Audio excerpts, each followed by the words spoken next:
John, initial thoughts right off the bat about the video, about all of it. Well, I mean, there's a lot to unpack here, and I know that we will, but this is a podcast, thankfully. This isn't a 5-minute segment. You have the floor.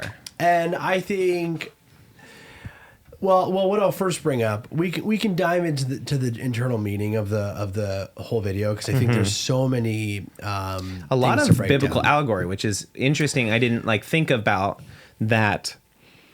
When you hear about stuff like this, it's like, oh, Lil Nas X has this new music video, and he's like, the devil. He's like a devil worshiper. It's like, well, what the heck? And then you watch the video, and it's like, it really there's allegory in it. Like you said, it starts in the Garden of Eden. I think I think that's where I want to start with that. Yeah, I mean, that specific point of including that. I think where it differs from devil worship is he includes that Garden of Eden, and Lil Nas is historically kind of on the razor's edge, and he's also historically he's not giving us straight answers. He's keeping that line of when he first kind of, I guess, came out, right? It wasn't a big deal for him. It wasn't a coming out. He was just he just was living his life. And I think that's so interesting too, because he doesn't feel the need to have this grandiose come out thing, which if that's the case, do what you think is right, And I think including that Garden of Eden portion, if you look at that, just that first couple of minutes there, or first probably a minute, I think it's important to analyze it in the sense that Garden of Eden is where it all began for man when it comes to Christianity. Adam and Eve, and that's when they ate they took a bite from the apple, and the first original sin. Yeah, and what it insinuates, innocence lost. Yes. I think something pure made. We're all there. I think that's where he's taking. I think the message of that is hey, listen, we're all humans, because of what happened in the Garden of Eden.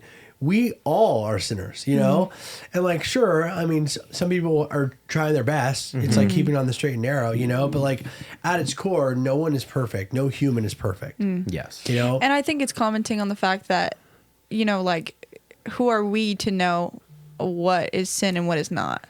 Who are we to say that being gay is a sin, right? Yeah. Because I think it's difficult, when there are people who try to act like they are this judge, jury, executioner of who's going to heaven or hell. It's what you can do the same thing for yourself, right? We can sit around just like how we talked about last week, the man who throws the first stone, right? Who are you to throw the first stone? Why are you making that judgment call? Jesus has never called us into that space. That has never been our responsibility. We are, I heard this analogy recently at church that we are the ushers to heaven. We are not the bouncers, right? We're not the ones who decide that. It's not our responsibility. Yeah. So I think it's difficult when you see Christians that feel this conviction to condemn other people and take this hard stance, when in reality, that is not the position that they need to be taking, right? Nor should they be taking, right? Because if anything, it is turning people away from Jesus and the love of Christ that has saved us all. There's no reason that you need to do that, right? And you do say we're referring to the Christian church at large, right? We should say there is a front end to this where a lot of churches are kind of adopting this new kind of school of thought, which is affirming.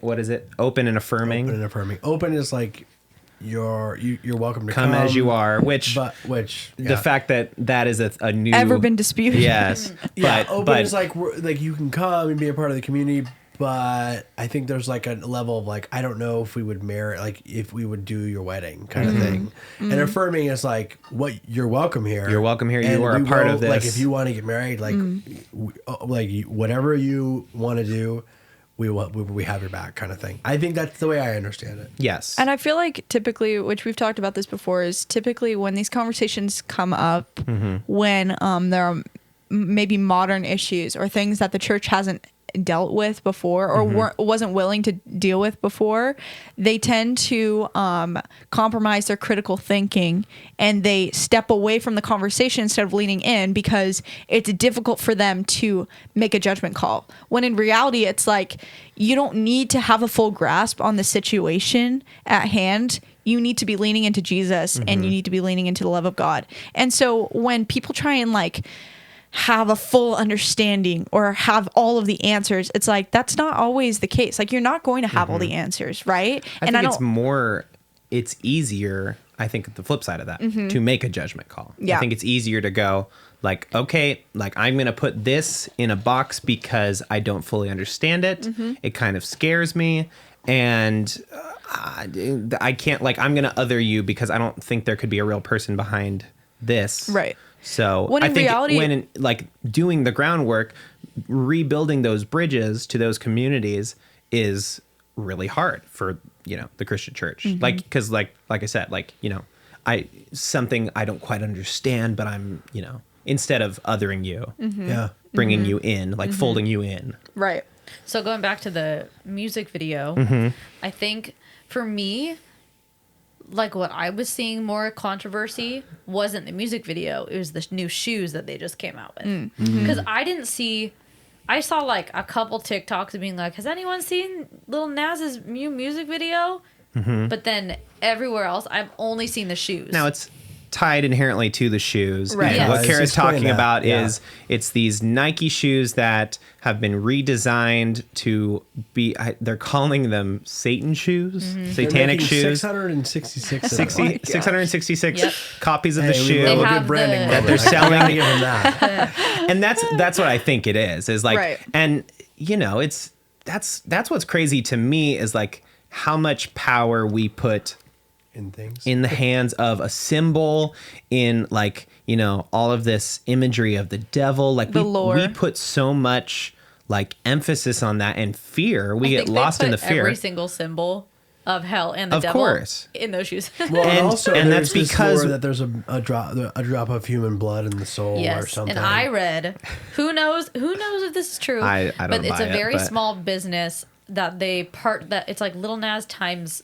something, like a small with a brand or something. with a brand. Yeah. And the brand said it was like the spokesperson for the brand. There's only like 30 people working in this brand, and it's each one of them donated their blood to go into the shoes, and it's one drop of their blood. Now look, That just feels dangerous. that's kind of cool. I mean, at the end of the day, It's like who would want like their blood?